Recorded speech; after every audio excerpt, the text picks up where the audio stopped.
നാട്ടുകാരെ വാറ്റിപ്പറക്കിയിരിക്കുന്ന എല്ലാവർക്കും പുതിയൊരു വീഡിയോയിലേക്ക് സ്വാഗതം. അപ്പോൾ ഇന്നത്തെ വീഡിയോയിൽ ശരിക്കും പറഞ്ഞു കഴിഞ്ഞാൽ ഞാൻ ഇന്നത്തെ വീഡിയോയിൽ ശരിക്കും നഴ്സിംഗ് റിലേറ്റഡ് ആയിട്ടുള്ളൊരു കാര്യമാണ്.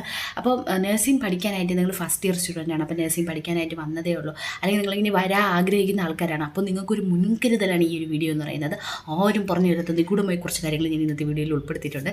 നിഗൂഢമെന്നല്ല, കുറച്ച് ഇമ്പോർട്ടൻ്റ് ആയിട്ടുള്ള മിക്ക ആൾക്കാരും ഇങ്ങനെ ഈ ഒരു ടൈപ്പ് വീഡിയോ ചെയ്തിട്ടുണ്ടോ എന്ന് എനിക്കറിയത്തില്ല. അങ്ങനെ ഒരു ടൈപ്പ് വീഡിയോ ചെയ്തിട്ടില്ലെന്നാണ് എൻ്റെ ഒരു വിശ്വാസം. അപ്പം പക്ഷേ എന്നാൽ വളരെ എസെൻഷ്യൽ ആയിട്ടുള്ള വളരെ ഇമ്പോർട്ടൻ്റ് ആയിട്ടുള്ളൊരു കാര്യം ആണ് ഇന്നത്തെ വീഡിയോയിൽ ഞാൻ ഇൻക്ലൂഡ് ചെയ്തിട്ടുള്ളത്. ഞാൻ വീർത്ത് ചൂരുമായിരിക്കണം ആന്ധ്ര ആയിക്കോട്ട് പോട്ടെ. അപ്പോൾ ഇന്നത്തെ വീഡിയോയിൽ ഞാൻ ഇൻക്ലൂഡ് ചെയ്തിട്ടുള്ള അങ്ങനത്തെ കുറച്ച് കാര്യങ്ങളാണ്, വളരെ ഇമ്പോർട്ടൻ്റ് ആയിട്ട് നമ്മൾ ശ്രദ്ധിക്കേണ്ട കുറച്ച് കാര്യങ്ങളാണ് ഇന്നത്തെ വീഡിയോയിൽ ഇൻക്ലൂഡ് ചെയ്തിട്ടുള്ളത്. അതിൽ മെയിനായിട്ട് എനിക്ക് ഫസ്റ്റ് പറയാനായിട്ട് ആഗ്രഹിക്കുന്ന ഒരു കാര്യം എന്ന് പറയുന്നത്, ഇപ്പം നിങ്ങൾ ഒരു ഫസ്റ്റ് ഇയർ സ്റ്റുഡൻ്റ് ആണ്. ഇപ്പം നിങ്ങളിപ്പോൾ ഒരു ഫസ്റ്റ് ഇയർ സ്റ്റുഡൻ്റാണ്, നിങ്ങൾ ആദ്യമായിട്ട് ക്ലിനിക്കിൽ പോകാനായിട്ട് പോവാണ്. നിങ്ങളെ കൂടുതലുള്ള മാഡംസൊക്കെ പറഞ്ഞു തരുമെങ്കിലും ഞാനും കൂടെ ഈ വീഡിയോയിൽ പറയാൻ ഇത് ഫസ്റ്റായിട്ട് തന്നെ ഇൻക്ലൂഡ് ചെയ്യാനായിട്ട് ആഗ്രഹിക്കുന്നൊരു കാര്യം എന്താണെന്ന് വെച്ചിട്ടുണ്ടെങ്കിൽ, നമ്മൾ ഈ നഴ്സിംഗ് പഠിക്കാൻ വരുന്ന പിള്ളേരായിരുന്നാലും നഴ്സസ് ആയിരുന്നത് നമ്മൾ മെഷീനെയൊന്നുമല്ല കൈകാര്യം ചെയ്യാനായിട്ട് പോകുന്നത്, നമ്മളൊരു മനുഷ്യനെയാണ് നമ്മൾ ട്രീറ്റ് ചെയ്യാനായിട്ട് പോകുന്നത്. അപ്പോൾ ഭയങ്കര റെസ്പോൺസിബിലിറ്റി ഉള്ളൊരു കാര്യമാണ്. നമ്മൾ വളരെ ശ്രദ്ധിച്ച് ചെയ്യേണ്ട കുറച്ച് കാര്യങ്ങളാണ്. അപ്പോൾ അതിൽ മെയിനായിട്ട് ഇപ്പോൾ സിസ്റ്റേഴ്സ് ആയിരുന്നാലും ഭയങ്കര തിരക്കുള്ള വാർഡിലൊക്കെ നിങ്ങൾക്ക് പോസ്റ്റിംഗ് കിട്ടുന്ന സമയത്ത് അവരും തിരക്കായിരിക്കും, അവർ ഭ്രാന്ത് പിടിച്ച് നടക്കുകയായിരിക്കും, പറന്ന് കാലിൽ വീര് വെച്ച് നടക്കുകയായിരിക്കും. അപ്പോഴത്തേനും നമുക്കും കൺഫ്യൂഷനായിട്ട് ഇങ്ങനെ നിൽക്കുന്ന സമയത്തായിരിക്കും മോളെ ഈ ഒരു മെഡിസിൻ ഇന്ന ബെഡിലിരിക്കുന്ന ഇങ്ങനെയുള്ള ഒരു പേര് പറയും, ഈ ആൾക്ക് കൊണ്ടു കൊടുക്കും എന്ന് പറയാം, അല്ലെങ്കിൽ ഈ ഒരു റൂമിൽ കൊണ്ടുകൊടുക്കും, ഈ ഒരു ഈ ബെഡ് നമ്പറിൽ കൊണ്ടു കൊടുക്കും, ഈ മെഡിസിൻ കൊണ്ടു കൊടുക്കുമെന്ന് പറഞ്ഞിട്ട് അവരങ്ങ് പോകും. പക്ഷേ നമ്മൾ ചെയ്യേണ്ട കാര്യം എന്താണെന്ന് വെച്ച് കഴിഞ്ഞാൽ, ഇനി എത്ര തിരക്കായിരുന്നാലും ഇത് തല പോകുന്ന കാര്യമായിരുന്നാൽ കൂടിയും നമ്മൾ ഫസ്റ്റ് ക്ലിനിക്ക് മോർണിംഗിൽ ചെല്ലുന്ന സമയത്ത് ഫസ്റ്റ് നമ്മൾ അവിടുത്തെ സെൻസസ്, നിങ്ങൾ എത്ര ലേസി ആയിട്ടുള്ളൊരു കൊച്ചായിരുന്നാൽ, നിങ്ങൾ എത്ര പഠിക്കാൻ ഭയങ്കര ഇൻട്രസ്റ്റ് ഒന്നുമില്ല, നിങ്ങൾ കൊല്ലപ്പരീക്ഷയിൽ മാത്രം പഠിച്ച് ജയിക്കുന്ന ഒരു കുട്ടിയായിരുന്നാൽ കൂടിയും, ഭയങ്കര ഉഴപ്പി നടക്കുന്ന ഒരു കുട്ടിയായിരുന്നാൽ കൂടിയും, നിങ്ങൾ മെയിനായിട്ട് ശ്രദ്ധിക്കേണ്ട കാര്യം എന്ന് വെച്ച് കഴിഞ്ഞിട്ടുണ്ടെങ്കിൽ, നമ്മളെല്ലാം മനുഷ്യനെയാണ് കൈകാര്യം ചെയ്യാനായിട്ട് പോകുന്നത്. അവിടെ കിടക്കുന്ന പേഷ്യൻ്റ് എന്ന് പറയുന്നത് ആരുടെങ്കിലും അച്ഛനോ അമ്മയോ അല്ലെങ്കിൽ ആരുടെങ്കിലും മക്കളോ ആരെങ്കിലുമൊക്കെ ആയിരിക്കാം. നമ്മൾ അച്ഛനും അമ്മയ്ക്കൊക്കെ എന്തെങ്കിലും ഒരു മിസ്റ്റേക്ക് മൂലം എന്തെങ്കിലും ഒരു പ്രശ്നം വന്നിട്ടുണ്ടെങ്കിൽ നമ്മൾ സഹിക്കുമോ? അതുപോലെ തന്നെയാണ്. അപ്പോൾ അതുപോലെ തന്നെ നമ്മളെ കയ്യിൽ നിന്ന് എന്തെങ്കിലും ഒരു ആപത്ത് അവർക്ക് വന്നിട്ടുണ്ടെങ്കിൽ നമുക്ക് ഒരിക്കലും മനസ്സമാധാനം കിട്ടാൻ പോകുന്നില്ല. അപ്പോൾ അതുകൊണ്ട് തന്നെ നമ്മൾ ചിന്തിക്കേണ്ട, എത്ര ലേസി ആയിട്ട് നടക്കുന്ന ആളായിരുന്നാൽ കൂടിയും സ്റ്റുഡൻ്റ് ആയിരുന്നാൽ കൂടി ചിന്തിക്കേണ്ട ഒരു കാര്യം എന്ന് വെച്ചിട്ടുണ്ടെങ്കിൽ, നമ്മൾ ഫസ്റ്റ് ക്ലിനിക്കിൽ ചെന്നിട്ടുണ്ടെങ്കിൽ വല്ല മലമറിക്കുന്ന കാര്യങ്ങളൊന്നും ചെയ്തില്ലെങ്കിൽ കൂടി ചെന്നുണ്ടെങ്കിൽ ഫസ്റ്റ് സെൻസസ് എടുക്കുക. സെൻസസ് എടുത്തിട്ട് മാക്സിമം നമ്മൾ സ്പ്ലിറ്റ് ചെയ്യാനായിട്ട് നോക്കാം.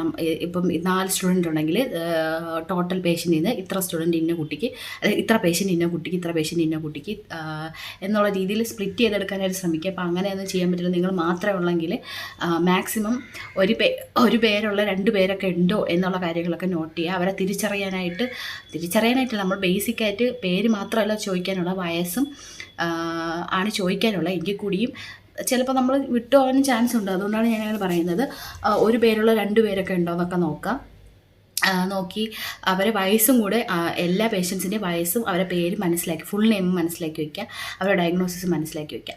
എന്നിട്ട് ഇപ്പോൾ തിരക്കുള്ള സമയത്തൊക്കെ ആണെങ്കിൽ സിസ്റ്റേഴ്സൊക്കെ ഇന്ന മെഡിസിൻ അഡ്മിനിസ്ട്രേഷൻ തരുന്ന സമയത്ത് ഇനി എത്ര സമയമില്ലെങ്കിൽ കൂടി നിങ്ങളെ പോക്കറ്റ് ഡയറിയിൽ നിങ്ങൾ അത് കുറിച്ച് വയ്ക്കണം. ഇന്ന മെഡിസിൻ ഇന്ന ആൾക്ക്, ഇപ്പം ഫോർ എക്സാമ്പിൾ പാൻറ്റോപ്പ് തരാനായിട്ട് കൊടുക്കാനായിട്ട് തന്നു എന്ന് വെച്ചോ, സിമ്പിൾ മെഡിസിൻ ആണെങ്കിൽ കൂടി നമ്മൾ അത് എഴുതി വെക്കണം. ഇപ്പോൾ ഒരു NS ഇടാനായിട്ട് തന്നു, ഡ്രിപ്പ് ഇടാനായിട്ട് തന്നാൽ കൂടിയും നമ്മൾ ജസ്റ്റ് ഏത് പേഷ്യൻ്റാണ്, സിസ്റ്ററിന് എത്ര തിരക്കായിരുന്നാലും സിസ്റ്റർ പേഷ്യൻ്റെ പേര് പറ, പേഷ്യൻ്റ് ഫുൾ നെയിം പറ എന്ന് ചോദിച്ചിട്ട് പേഷ്യൻ്റ് ഫുൾ നെയിമും കയ്യിൽ തരുന്നത്, ഇപ്പോൾ ടാബ്ലറ്റാണ് തരുന്നത്, ഇത് ഏത് മെഡിസിനാണ്, എന്തിനുള്ള മെഡിസിനാണ്, ഇത് എത്ര മണിക്ക് കൊടുക്കേണ്ടതാണെന്ന് നമ്മൾ സിസ്റ്ററിനോട് ചോദിച്ചിട്ട്, ഇപ്പം മെഡിസിൻ അഡ്മിനിസ്ട്രേറ്റ് ചെയ്യുന്ന സമയത്ത് എന്തെങ്കിലും ഇഷ്യൂസ് ഉണ്ടെങ്കിൽ ഇത് നമ്മളെ തലയിൽ വെച്ച് തരാനും സാധ്യതയുണ്ട്. നമ്മളെ കൂടെ നിൽക്കുന്ന ആൾക്കാരെല്ലാം നമ്മളടുത്ത് ഭയങ്കര സ്നേഹമുള്ള ആൾക്കാരൊന്നും ആയിരിക്കത്തില്ല, നമ്മളെങ്ങനെ തള്ളിയിടാം, അതുപോലെ തന്നെ നമുക്കിട്ട് എങ്ങനെ പണി തരാമെന്ന് ആലോചിക്കുന്ന ആൾക്കാരായിരിക്കും. അപ്പോൾ അതുകൊണ്ട് തന്നെ നമ്മളെപ്പോഴും ഭയങ്കര ഷാർപ്പായിരിക്കണം. ഓക്കെ, അപ്പോൾ നമ്മൾ എഴുതി വെക്കുക. അതിനുശേഷം നമ്മൾ കൊടുത്തതിന് ശേഷം എന്തെങ്കിലും നമ്മൾ ഡെയിലി ഡയറിയുടെ ബാക്കിലോ എല്ലാ ദിവസവും നമ്മൾ അഡ്മിനിസ്ട്രേറ്റ് ചെയ്യുന്ന മെഡിസിൻസും അതിപ്പോൾ കയ്യിൽ തന്ന ആ സിസ്റ്ററിൻ്റെ സൈനും നമ്മൾ മേടിക്കണം. ഇത് റൊട്ടീനായിട്ട് ചെയ്യുമ്പോൾ ഒരു പ്രൊസീജിയർ വൈസ് ഇങ്ങനെയാണ് ചെയ്യേണ്ടത്. പക്ഷേ നമുക്ക് സമയമില്ലെങ്കിൽ ഇപ്പോൾ നമുക്ക് എന്ത് ചെയ്യാൻ പറ്റും, അപ്പോൾ നമുക്ക് ഇങ്ങനെ ചെയ്യാവുന്നതാണ്. അപ്പോൾ ഞാൻ ഉറപ്പായിട്ട് ഞാൻ ഇനി കറങ്ങി തിരിഞ്ഞ് മാറ്റി പറക്കി നടന്നാൽ കൂടി ഞാൻ ഈ ഒരു കാര്യം ഞാൻ കൃത്യമായിട്ട് ചെയ്തിരിക്കും. കാരണം എപ്പോഴാണ് ഒരു പ്രശ്നം ഉണ്ടാകുന്നത് ആ സമയത്ത് നമ്മുടെ കയ്യിലൊരു തെളിവും ഇല്ലെങ്കിൽ എല്ലാവരും കൂടെ നമ്മളെ പെടുത്തും. അപ്പോൾ ആ ഒരു സംഭവം ഉണ്ടാവാതിരിക്കാൻ വേണ്ടിയിട്ടാണ് ഞാൻ പറയുന്നത്. നിങ്ങൾക്ക് ഇനി എത്ര സമയമില്ലെങ്കിലും നിങ്ങൾ ഈ ഒരു കാര്യം ഉറപ്പായിട്ട് കൃത്യമായിട്ട് നിങ്ങൾ ചെയ്തിരിക്കുക. പിന്നെ രണ്ടാമത് എനിക്ക് പറയാനുള്ള കാര്യം, ഈ അഡ്മിനിസ്ട്രേഷൻ്റെ കാര്യം മനസ്സിലാക്കിയിട്ടുണ്ടെന്ന് വിചാരിക്കുന്നു. പല കുട്ടികളും ഈ പഠിച്ച് സെക്കൻഡ് ഇയർ ഒക്കെ ആകുമ്പോഴത്തേനും എനിക്കിത് പറ്റിയ പ്രൊഫഷനല്ല, ഞാൻ ഡ്രോപ്പ് ചെയ്ത് പോകാൻ പോകണമെന്നൊക്കെ പറഞ്ഞിട്ട് ഡ്രോപ്പ് ചെയ്ത് പോകുന്നത് ഞാൻ കണ്ടിട്ടുണ്ട്. അവരുടെ അടുത്തൊക്കെ ഞാൻ ചോദിച്ചപ്പോഴത്തേനും എനിക്ക് മനസ്സിലായത് അവർക്ക് പല കാര്യങ്ങളും അക്സെപ്റ്റ് ചെയ്യാൻ പറ്റുന്നില്ല, അല്ലെങ്കിൽ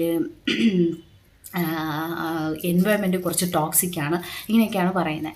അപ്പോൾ എനിക്ക് പറയാനുള്ളത്, എൻ്റെ ഒരു ഒപ്പീനിയൻ പറയുകയാണെങ്കിൽ, നമ്മുടെ ഈ ഒരു ഫീൽഡ് എന്ന് പറയുന്നത് പണ്ട് മുതലേ ഉള്ള ഒരു രീതി പിന്തുടരുന്ന കോളേജസും ഉണ്ട്. അതുപോലെ തന്നെ ഇപ്പോൾ കുറേ മാറിയിട്ട് പണ്ടത്തെ രീതിയൊക്കെ മാറ്റിയിട്ട് പുതിയ ഒരു ഇപ്പോഴത്തെ ഒരു രീതിയിൽ ചിന്തിക്കുന്ന കുറച്ച് ആൾക്കാരുള്ള കോളേജസും ഉണ്ട്. അപ്പം ഡിപ്പെൻസ് ഓൺ ദ കോളേജസാണ് നമ്മുടെ ഫ്രീഡം, അതുപോലെ തന്നെ നമ്മുടെ ഡ്രസ്സിങ്, പിന്നെ അതുപോലെ തന്നെ നമ്മുടെ പല കാര്യങ്ങളും അങ്ങനെയുള്ള കാര്യത്തിൽ അവരെ കയ്യിലാണ് ഇരിക്കുന്നത് സത്യം പറഞ്ഞാൽ. അപ്പോൾ എനിക്കും പല വാക്കുകളും സ്റ്റേറ്റ്മെൻറ്റ്സും പല കാര്യങ്ങളും എനിക്ക് കുറച്ച് ടോക്സിക്കായിട്ട്, അല്ല ഇപ്പോഴും ഇവരൊക്കെ എന്താ ഇങ്ങനെ ചിന്തിക്കുന്നതെന്ന് എനിക്ക് തോന്നിയിട്ടുണ്ട്. പക്ഷേ അതൊരിക്കൽ നമ്മുടെ ലക്ഷ്യം എന്ന് പറയുന്നത് നമുക്കിവിടെ നിന്ന് എങ്ങനെയും പഠിച്ചിറങ്ങണം, നമുക്കൊരു നേഴ്സാവണം, അല്ലെങ്കിൽ നമുക്ക് പുറത്ത് പോകണം, നമുക്ക് 10 പൈസ ഉണ്ടാക്കണം, ഇങ്ങനെയൊക്കെയാണ് നിങ്ങളുടെ ആഗ്രഹം എങ്കിൽ അതൊക്കെ നമുക്ക് സ്ട്രൈറ്റായിട്ട് നിന്ന് നമ്മളടുത്ത് ടോക്സിക്കായിട്ട് ഇപ്പോൾ സംസാരിക്കുന്ന ഒരാളടുത്ത് നമുക്ക് പറയാൻ പറ്റുന്ന ഒരാളാണെങ്കിൽ നമ്മൾ പറയാം അങ്ങനെയല്ല, ഇതൊക്കെ ഇപ്പോഴും ഇങ്ങനെ ചിന്തിക്കുന്നുണ്ടോ എന്നൊക്കെ രീതിയിൽ നമുക്ക് മാന്യമായിട്ട് പറയാം. പക്ഷേ നമുക്ക് പറയാൻ പറ്റാത്ത ആൾക്കാരുണ്ടായിരിക്കും, മനസ്സിലായിട്ടുണ്ടെന്ന് വിചാരിക്കുന്നു കേട്ടോ. അപ്പോൾ അങ്ങനെയുള്ള ആൾക്കാരുടെ അടുത്ത് നമ്മൾ മൈൻഡ് ചെയ്താൽ കളയുക, അത്രേ നമുക്ക് ചെയ്യാനായിട്ട് പറ്റത്തുള്ളൂ. നിങ്ങൾ ഈ ഒരു സ്റ്റുഡൻറ്റ് പീരീഡിൽ മാത്രമായിരിക്കും എനിക്ക് തോന്നുന്നു കുറച്ചും കൂടി സ്ട്രെസ്ഫുൾ ആയിട്ടുള്ള കാര്യങ്ങൾ, പല കാര്യങ്ങളും നമുക്ക് അഡ്ജസ്റ്റ് ചെയ്യാൻ പറ്റാത്ത സിറ്റുവേഷൻസ് ഒക്കെ വരുന്നത് സ്റ്റുഡൻറ്റ് പീരീഡിലായിരിക്കും. അത് കഴിഞ്ഞിട്ട് പിന്നെ നമ്മൾ ഇവർ പറയണമെന്ന് കേട്ടിട്ട് നിൽക്കാനായിട്ട് പോകുന്നില്ലല്ലോ. നമ്മൾ പഠിച്ച് നമുക്ക് ജോലി കിട്ടും, നമ്മളെ വഴിക്ക് പോകും. ഓക്കെ, അപ്പോൾ ഇതൊക്കെ നമുക്ക് അഡ്ജസ്റ്റ് ചെയ്യാൻ പറ്റും. ഒരു എക്സ്പീരിയൻസ് ആയിട്ട് നമ്മളെ ഇങ്ങനെയുള്ള വിഷമങ്ങൾ, ഈ ഒരു വിഷമം മാത്രമല്ല കേട്ടോ, പല കാര്യങ്ങളും നമ്മളെ ചെയ്യാത്ത, ഇപ്പം നമ്മുടെ ഉദ്ദേശം നല്ലതായിരിക്കും, പക്ഷേ നമ്മുടെ ഉദ്ദേശം നല്ലതാണെങ്കിലും കൂടി നമ്മുടെ ഉദ്ദേശത്തെ തെറ്റിദ്ധരിക്കപ്പെടാറുണ്ട് പലപ്പോഴും. അപ്പോൾ അത് നമുക്ക് പ്രശ്നമായിട്ട് നമുക്ക് കുറേ വഴക്ക് കേൾക്കാറുണ്ട്, ആൾക്കാരുടെ ഫ്രണ്ട് വെച്ച് നമ്മൾ വഴക്ക് പറയും. അപ്പോൾ ഇതൊക്കെ നമ്മളെ സ്ട്രോങ് ആക്കാനുള്ള, കുറച്ചും കൂടി സ്ട്രോങ് ആക്കാനുള്ള കാര്യങ്ങളായാലും ഒരു എക്സ്പീരിയൻസ് ആയിട്ട് എടുക്കുക. അങ്ങനെയാണ് ഞാൻ ചെയ്യുന്നത്, ഒരു പോസിറ്റീവായിട്ട് എടുക്കുക. അല്ലാതെ നമുക്ക് അയ്യോ ഇതൊന്നും എന്നെ കൊണ്ട് പറ്റുന്നില്ല, ഈ സ്ട്രെസ്സൊന്നും എന്നെ കൊണ്ട് ഹാൻഡിൽ ചെയ്യാൻ പറ്റുന്നില്ല എന്ന് വിചാരിച്ച് പേടിച്ചോടാതിരിക്കുക. അപ്പോൾ എനിക്കതാണ് പറയാനുള്ളത് മെയിനായിട്ട്. പിന്നെ മൂന്നാമത്തെ കാര്യം എന്ന് പറയുന്നത്, ഇപ്പോൾ നമ്മൾ ഡ്യൂട്ടിയും പിന്നെ നമുക്ക് തിയറി ബ്ലോക്ക് ഉണ്ടായിരിക്കും, തിയറി ബ്ലോക്ക് ഉള്ളപ്പോൾ തന്നെ ഡ്യൂട്ടി ആയിരിക്കും, ഡ്യൂട്ടി ഉള്ളപ്പോൾ തന്നെ തിയറി കാണും, പിന്നെ എക്സാംസ് കാണും, ഫയൽ വെക്കാൻ കാണും, അങ്ങനെ നമുക്കൊരു ദിവസം പോലെ നമ്മൾ റെസ്റ്റ് എടുത്ത് നിൽക്കാനൊന്നും പറ്റത്തില്ല. പക്ഷേ നമ്മൾ അതിൻ്റെ ഇടയിൽ നമ്മൾ റെസ്റ്റ് എടുക്കണം, അതിനാണ് നമ്മൾ മിടുക്ക്. ഓക്കെ, അപ്പോൾ നമുക്ക് ആവശ്യമുള്ള കാര്യങ്ങളൊക്കെ നമ്മൾ നേരത്തെ ചെയ്യുക എന്നാണ് എൻ്റെ ഒരു ഒപ്പീനിയൻ എന്ന് പറയുന്നത്. അല്ലാതെ ചുമ്മാ എല്ലാ കാര്യത്തിലും ചുമ്മാ സ്ട്രെസ് ആയിക്കൊണ്ടിരുന്നു കഴിഞ്ഞാൽ നമ്മളെ മെൻ്റൽ ഹെൽത്തിനെ അത് നന്നായിട്ട് അഫക്റ്റ് ചെയ്യും. നമ്മളും ഭയങ്കര റൂഡാവാനായിട്ട് തുടങ്ങും ബാക്കിയുള്ളടുത്ത്. നമ്മളും ഒരു കാര്യം മനസ്സിലാക്കാനുള്ളതെന്ന് വെച്ചിട്ടുണ്ടെങ്കിൽ, നമ്മളെ ഫ്രസ്ട്രേഷൻ എന്ന് പറയുന്നത് വേറൊരാളുടെ റെസ്പോൺസിബിലിറ്റി അല്ല, നമ്മുടെ മാത്രം റെസ്പോൺസിബിലിറ്റിയാണ്. അത് നമ്മൾ വേറൊരാളിൽ തീർക്കുന്നത് ശരിയല്ല. അപ്പോൾ അതുകൊണ്ട് തന്നെ നമുക്ക് നമ്മളെ തന്നെ ഹാൻഡിൽ ചെയ്യാൻ പറ്റണം. എപ്പോഴും നമ്മളിങ്ങനെ സ്ട്രെസ് ആവുന്ന സമയത്ത് നമുക്ക് നമ്മളോട് തന്നെ പറയാം, എന്തിന് ഞാനിങ്ങനെ സ്ട്രെസ് ആവുന്നു, എന്തിന് വെറുതെ ആവശ്യമില്ല ഞാൻ എന്തെങ്കിലും സ്ട്രെസ് ആവുന്നു, തലേന്ന് ആരും വെട്ടിക്കളയത്തില്ലല്ലോ, ചെയ്യാൻ പറ്റില്ലെങ്കിൽ ചെയ്യാൻ പറ്റണ്ട, അല്ലെങ്കിൽ എന്നെ കൊണ്ടാവുന്നത് ഞാൻ ചെയ്യും എന്നുള്ളൊരു പോസിറ്റീവ് ഇതിലോട്ട് മാറ്റിയെടുക്കുക അതിനെയൊക്കെ. അപ്പോൾ പഠിക്കുന്ന കാര്യമാണ് ഞാൻ പറഞ്ഞത് കേട്ടോ. ഓവർലോഡായിട്ട് ചിലപ്പോൾ തോന്നും, എല്ലാം കൂടി വരുമ്പോൾ ഓവർലോഡായിട്ട് തോന്നും. അപ്പോൾ നിങ്ങൾക്ക് ചെയ്യാൻ പറ്റുന്ന കാര്യം അധികം നിങ്ങളെ തന്നെ ഒരുപാട് ഫോഴ്സ് ചെയ്യാതെ നിങ്ങൾക്ക് ചെയ്യാൻ പറ്റുന്ന കാര്യം ചെയ്യുക. എന്തായാലും തലയൊന്നും വെട്ടിക്കളയാൻ പോകുന്നില്ല, അല്ലെങ്കിൽ നിങ്ങൾ പരീക്ഷയ്ക്ക് തോക്കാനൊന്നും പോകുന്നില്ല. പരീക്ഷ സമയത്ത് നിങ്ങൾ ഓവർലോഡ് തോന്നി സ്ട്രെസ്ഫുള്ളാണെന്ന് വിചാരിച്ച് പഠിക്കാതിരിക്കരുത്. ഞാൻ പറഞ്ഞ അല്ലാത്ത സമയത്തുള്ള കാര്യമാണ് പറയുന്നത്. ഇപ്പോൾ ഫയൽ വയ്ക്കാൻ പറയുന്ന കാര്യങ്ങളായിരുന്നാലും, വെറുതെ ഇടുന്ന ടെസ്റ്റ് പേപ്പേഴ്സ് ആയിരുന്നാലും, ഡ്യൂട്ടി സമയത്ത് കുറേ കാര്യങ്ങൾ വൈവ അത് ഇത് ഇങ്ങനെയൊക്കെയുള്ള കാര്യങ്ങളായിരിക്കും. അപ്പോൾ നിങ്ങൾ മാക്സിമം നിങ്ങൾ മുൻകൂട്ടി കണ്ട് നേരത്തെ കാര്യങ്ങൾ ചെയ്യുക. പിന്നെ അതുപോലെ തന്നെ നിങ്ങൾ ഒരുപാട് സ്ട്രെസ് ആക്കാതെ നിങ്ങൾക്ക് മാക്സിമം ചെയ്യാൻ പറ്റുന്ന കാര്യങ്ങൾ ചെയ്യാം. നമുക്ക് നമ്മുടേതായിട്ടുള്ള കുറേ ഹാപ്പി മൊമെൻറ്റ്സ് ഉണ്ട്, അതൊക്കെ നമ്മൾ മാക്സിമം എൻജോയ് ചെയ്യുക. ഇത് മാത്രമല്ല നമ്മുടെ ലൈഫ് എന്ന് പറയുന്നത്. നമ്മൾ എന്തിനു വേണ്ടിയിട്ടാണ് ഇത് പഠിക്കുന്നത്, നഴ്സിംഗ് പഠിക്കുന്നത്, നമുക്കൊരു ജോലിക്ക് വേണ്ടിയിട്ട്, നല്ലൊരു ജീവിതത്തിന് വേണ്ടിയിട്ടുമാണ്. അപ്പോൾ അതെപ്പോഴും മനസ്സിലുണ്ടായിരിക്കണം കേട്ടോ. ഇനി എനിക്ക് പറയാനുള്ളൊരു കാര്യം എന്ന് പറയുന്നത് 4ാമത്തെ 5ാമത്തെ കാര്യമാണ് ഞാൻ പറയാനായിട്ട് പോകുന്നതെന്ന് തോന്നുന്നു, ഞാൻ മറന്നുപോയി പോയിൻ്റ്. അപ്പോൾ ഇനി മെയിനായിട്ട് പറയാനുള്ള കാര്യം, എനിക്ക് തോന്നിയിട്ടുള്ള കാര്യം എന്ന് പറയുന്നത്, നമ്മൾ പഠിക്കുന്ന സമയത്ത് എല്ലാവർക്കും നമ്മളോടൊത്തൊരു പുച്ഛമായിരിക്കും. പ്രത്യേകിച്ച് ഹോസ്പിറ്റൽ എൻവയോൺമെൻറ്റിലുള്ള എല്ലാവർക്കും നമ്മളോടൊരു പുച്ഛം ആറ്റിറ്റ്യൂഡായിരിക്കും എന്ന് നമുക്കൊരു തോന്നലുണ്ടാവും. അപ്പോൾ എനിക്കും അങ്ങനെ തോന്നിയിട്ടുണ്ട്. എല്ലാവർക്കും അങ്ങനെയൊന്നും അല്ല കേട്ടോ. നിങ്ങൾക്ക് ചിലപ്പോൾ അങ്ങനെ തോന്നിയിട്ടുണ്ടായിരിക്കാം. എനിക്ക് ഇടയ്ക്ക് വെച്ച് സെക്കൻഡ് ഇയർ പകുതിയൊക്കെ ആയപ്പോഴത്തേക്കും തോന്നിയിട്ടുണ്ട്. ഇപ്പോഴും ഇടയ്ക്കൊക്കെ തോന്നാറുണ്ട്. അപ്പോൾ ഞാൻ അതെങ്ങനെയാണ് ഹാൻഡിൽ ചെയ്യണമെന്ന് വെച്ചിട്ടുണ്ടെങ്കിൽ, പല ആൾക്കാർക്കും പല സിറ്റുവേഷനിൽ നിന്നും പല സ്ഥലങ്ങളിൽ നിന്ന് വരുന്ന ആൾക്കാരായിരിക്കും. അവർ നമ്മളെ പല രീതിയിലായിരിക്കും അവരെ മനസ്സിലാക്കി. അവരിങ്ങനെ വിചാരിച്ച് സ്റ്റുഡൻസ്, കൊച്ചു പിള്ളേർ, നേഴ്സിംഗ് പഠിക്കാൻ വന്ന കൊച്ചു പിള്ളേർ, ഇങ്ങനെയൊക്കെ ആയിരിക്കും അവർ മനസ്സിൽ വെച്ചിട്ട് നമ്മൾ ട്രീറ്റ് ചെയ്യുന്നത്. ഇപ്പോൾ നമ്മളെന്താണെന്ന് നമുക്ക് നല്ല വ്യക്തമായിട്ട് അറിയാം. ഇപ്പോൾ ഫ്രണ്ടിൽ നിൽക്കുന്ന ഒരു വ്യക്തി നമ്മളത് ആവശ്യമില്ലാതെ ദേഷ്യപ്പെടുകയാണെങ്കിൽ, നമ്മൾ ആ വ്യക്തിക്ക് ഒരു തരത്തിലുള്ള ആവശ്യമില്ലാതെ ദേഷ്യപ്പെടുകയാണെങ്കിൽ, ഓക്കെ, ആവശ്യം ഇപ്പോൾ നമ്മൾ തെറ്റ് ചെയ്തിട്ടാണ് ദേഷ്യപ്പെടണമെങ്കിൽ അത് നമുക്ക് തെറ്റ് ചെയ്താലും നമ്മളത് അങ്ങനെ ഭയങ്കരമായിട്ട് ഷൗട്ട് ചെയ്യേണ്ട ആവശ്യമൊന്നുമില്ല. ഇപ്പം നമ്മൾ ഓക്കെ തെറ്റ് ചെയ്തിട്ടാണ് നമ്മൾ ദേഷ്യപ്പെടുകയാണെങ്കിൽ ഓക്കെ നമുക്കത് കേൾക്കാം. നമ്മുടെ മിസ്റ്റേക്ക് ആണെങ്കിൽ നമ്മളത് കേൾക്കുന്നതിന് കുഴപ്പമില്ല. പക്ഷെ നമ്മളൊരു തെറ്റ് ചെയ്യാതെ നമ്മളത്തേക്ക് ഭയങ്കര പുച്ഛം, നമ്മളത് ഭയങ്കര ഒരു ആറ്റിറ്റ്യൂഡ്, മോശം, ഭയങ്കര ഒരു നെഗറ്റീവ് ആറ്റിറ്റ്യൂഡാണെങ്കിൽ അത് നമുക്ക് സിമ്പിളായിട്ട് ഹാൻഡിൽ ചെയ്യാൻ പറ്റുന്ന രീതി എന്ന് പറയുന്നത്, നമ്മുടെ ഫ്രണ്ടിൽ ഒരു മോഹൻലാൽ മറ്റേ ബിഗ് ബോസ് പറഞ്ഞ ഡയലോഗാണ് ഞാൻ ആലോചിക്കുന്നത്. നമ്മുടെ ഫ്രണ്ടിൽ നിൽക്കുന്ന ആൾക്ക് നമ്മളൊരു വാല്യൂ, ഒരു റെസ്പെക്റ്റ് കൊടുക്കുന്നുണ്ടെങ്കിൽ മാത്രം ആയിരിക്കും നമുക്ക് അവർ പറയുന്ന കാര്യങ്ങൾ ഫീൽ ആകേണ്ടത് ഉള്ളൂ. മനസ്സിലായോ? ഇപ്പം നമ്മൾ നമ്മളിങ്ങനെ തെറി പറഞ്ഞുകൊണ്ടിരിക്കുന്ന ഒരാൾക്ക് നമ്മൾ 0 റെസ്പെക്റ്റാണ് കൊടുക്കണമെങ്കിൽ, നമ്മൾ അങ്ങനെ ഒരാൾ പറയുന്ന കേട്ട് നമ്മൾ വിഷമിക്കേണ്ട ആവശ്യമുണ്ടോ? ഇല്ലല്ലോ. നമ്മുടെ ടൈമും നമ്മുടെ എനർജിയും ഒരാൾ പറയണം. അവരുടെ ഉദ്ദേശം എന്ന് പറയുന്നത് മാക്സിമം നമ്മളെ തളർത്തുക, നമ്മളെ വിഷമിപ്പിക്കുക എന്നുള്ളതാണ്. അവരുടെ ഉദ്ദേശം ഒരിക്കലും നടക്കാൻ പാടില്ല. നമ്മൾ അവരെ കണ്ണിൽ തന്നെ നോക്കിക്കൊണ്ടിരിക്കുക, അത്രയേ ഉള്ളൂ. അപ്പം തിരിച്ച് പറയാൻ നിന്നാൽ നമുക്ക് പണി കിട്ടുന്നൊരു കാര്യമാണെങ്കിൽ ഞാൻ ആലോചിക്കുന്നത്, ഇവരുടെ അടുത്തൊന്നും പറഞ്ഞിട്ടൊരു കാര്യമില്ല. കാരണം പറഞ്ഞാലും നമ്മളെ തലയിൽ കൊണ്ടുവച്ചിട്ട് അത് വലിയൊരു ഇഷ്യൂ ആക്കി നമുക്ക് കുറച്ചും കൂടെ പ്രഷർ തരും. എനിക്ക് അങ്ങനെയാണ് തോന്നിയിട്ടുള്ളത് കേട്ടോ. അപ്പോൾ അതുകൊണ്ട് പറയാൻ പറ്റുന്ന ഒരാളാണെങ്കിൽ തിരിച്ച് സംസാരിക്കാനായിട്ട്, വളരെ പൊളൈറ്റായിട്ട് സംസാരിക്കാനായിട്ട് ശ്രമിക്കുക. അല്ലാത്ത ഒരാളാണെങ്കിൽ നമുക്ക് പറയാൻ പറ്റാത്ത ആൾക്കാരൊക്കെ നമ്മളത് ഭയങ്കരമായിട്ട് ദേഷ്യപ്പെടും. അപ്പം ആവശ്യമില്ലാതെ ചിലപ്പോൾ ദേഷ്യപ്പെടും. അങ്ങനെയാണെങ്കിൽ കളയുക. നമ്മളല്ലേ ഇത് പറയുന്നതെന്നുള്ള രീതിയിൽ കളഞ്ഞ് ഫ്രണ്ടിലോട്ട് പോകാം. നമുക്ക് വേറെ ഒരുപാട് കാര്യങ്ങൾ ചെയ്യാനുണ്ട്. നമ്മളൊരിക്കലും അവരെ പോലെ ആവാനായിട്ട് ശ്രമിക്കാനും പോകരുത്. അവർ പറയുന്ന ഒരു കാര്യത്തിന് ഒരു വിലയും കൊടുക്കാതിരിക്കുക. എനിക്ക് അത്രയാണ് തോന്നിയിട്ടുള്ളത് കേട്ടോ. ഞാൻ പറയുന്നത് ശരിയാണെന്നൊന്നും എനിക്കറിയത്തില്ല. ഞാൻ ഇങ്ങനെയൊക്കെ ചെയ്യുമ്പോൾ എനിക്കൊരു മനസ്സമാധാനം. ഞാൻ എപ്പോഴും എനിക്കാണ് ഇമ്പോർട്ടൻസ് കൊടുക്കുന്നത്. എൻ്റെ മെൻ്റൽ ഹെൽത്തിനാണ് ഇമ്പോർട്ടൻസ് കൊടുക്കുന്നത്.